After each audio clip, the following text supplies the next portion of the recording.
Lesson number 2 भारतीय संविधान में अधिकार, कक्षा 11 में आपका फिर स्वागत है।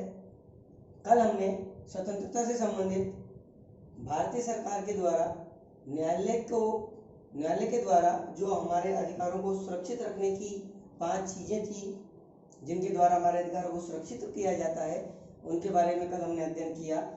आज हम आपसे उसी से कुछ आगे यानी राष्ट्रीय सरकारी संस्थाओं के अलावा भी कुछ संस्थाएं हैं जो हमारे अधिकारों को सुरक्षित और सुनिश्चित करने में हमारी मदद करती हैं।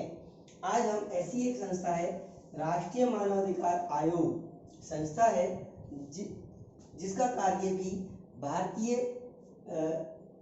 भारतीयों के अधिकारों की सुरक्षा को सुनिश्चित करना है। इस राष्ट्रीय मानवाधिकार आयोग का गठन 1993 में हुआ था। इस 1993 इस आयोग के अंदर 4 सदस्यीय आयोग है, जिसमें इसके सदस्यों में पहला सदस्य है कोई भी सर्वोच्च न्यायालय का कोई भी पूर्व मुख्य न्यायाधीश, जो सर्वोच्च न्यायालय का मुख्य न्यायाधीश रहा हो वो इसका सदस्य होगा एक। तो दूसरे नंबर पर होगा उच्च न्यायालय का पूर्व मुख्य न्यायाधीश, एक पूर्व मुख्य न्यायाधीश उच्च न्यायालय का हो और एक सर्वोच्च न्यायालय का पूर्व मुख्य न्यायाधीश हो। वर्तमान का नहीं, पूर्व का, पहले का चलेगा। और जो तीसरा पॉइंट है वो मानव अधिकारों के संबंध में, यानी मानव के जो अधिकार हैं उनके संबंध में जो अनुभव रखने वाले व्यक्ति हैं, ऐसे अनुभव रखने वाले व्यक्तियों में से कोई 2 व्यक्तियों को इसमें सेलेक्ट किया जाए, यानी टोटल 4 सदस्यों का ये आयोग होगा। इसका कार्य क्या क्या होगा? इसका कार्य होगा कोई पीड़ित व्यक्ति है उसकी जांच करना, उसकी पीड़ा क्या है, उसको पीड़ित क्यों किया जा रहा है। दूसरा, जेलों में बंदियों की स्थिति, जो जेलों में बंदी बने हुए हैं उनकी स्थिति बहुत बद से बदतर हो जाती है कई बार पुलिस वालों के जातियों के कारण, तो उनकी स्थितियों का अध्ययन करना।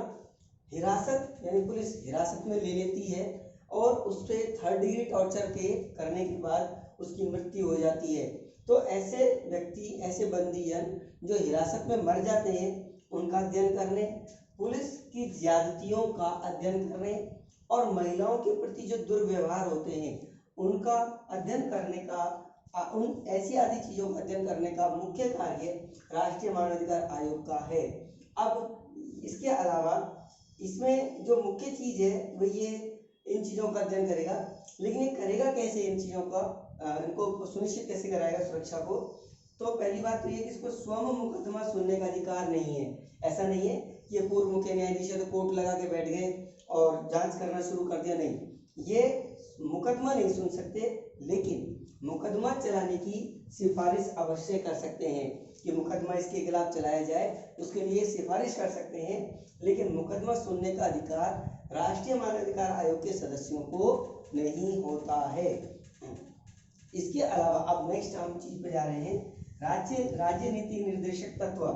राज्य के नीति निर्देशक तत्व का मतलब है कि राज्य ये वो नीति निर्देशक तत्व हैं जो संविधान निर्माताओं ने भारतीय संविधान में एक इस तरह से समाहित किया कि भावी सरकारें, जो भविष्य की सरकारें हैं, वो इनको देश में लागू करें ताकि हम भविष्य के भारत को सुरक्षित और समृद्ध बना सकें उन चीज़ों को जिनको वो लागू नहीं कर सके थे। तो पहली बात तो ये कि स्वतंत्रता के दौरान जो समस्याएं थी उनको हल करने के लिए नीतिगत निर्देश दिए गए। स्वतंत्रता के समय जो समस्याएं थी वो सभी एक साथ हल नहीं हो सकती, आप हम सभी जानते हैं, तो उनको धीरे धीरे हल किया जाए और किन चीज़ों को पालना करते हुए उनका हल किया जाए, वो ये नीति निर्देशक तत्व है। दूसरा है न्यायालय के द्वारा लागू नहीं, अधिकार जो है उनको कोर्ट के द्वारा लागू किया जाता है, कोर्ट उनको संरक्षण प्रदान करता है और यदि कोई किसी व्यक्ति के अधिकार का हनन करता है तो वो कोर्ट में अपील कर सकता है, उस व्यक्ति को दंड दिला सकता है, लेकिन नीति निर्देशक तत्व को कानूनी संरक्षण प्राप्त नहीं है, हम इसके लिए कोर्ट में नहीं जा सकते हैं। नेक्स्ट है जनता इन तत्वों को भावी सरकारों से लागू करवाने का दबाव बना सकती है। जनता सरकारों को चुनती है और बिगाड़ती है, बनाती है और मिटाती है। जनता चाहे तो सरकार या आने वाले जनप्रतिनिधियों पर यह दबाव बना सकती है कि वह इन नीति निर्देशक तत्वों की पालना करें। नेक्स्ट है, ये जो नीति निर्देशक तत्व हैं इनको हम दूसरी भाषा में भावी लक्ष्य और उद्देश्य भी कह सकते हैं कि देश के भावी लक्ष्य और उद्देश्य कौन कौन से हैं, वो ये नीति निर्देशक तत्व कहा जा सकते हैं। दूसरी बात, वे ये वो अधिकार माने जाते हैं जो मौलिक अधिकारों के अलावा हैं। है तो अधिकार, लेकिन मौलिक अधिकारों के अलावा है। और मौलिक अधिकार और इनमें अंतर क्या है वो भी मैं आपको बता चुका कि मौलिक अधिकारों की का हनन होने पर हम कोर्ट में संरक्षण ले सकते हैं, लेकिन इनका हनन होने पर हम कोर्ट में संरक्षण नहीं ले सकते हैं। नेक्स्ट है, वे नीतियां जो सरकार को स्वीकार करनी चाहिए। ये वो नीतियां हैं जो सरकार को पालन करना चाहिए।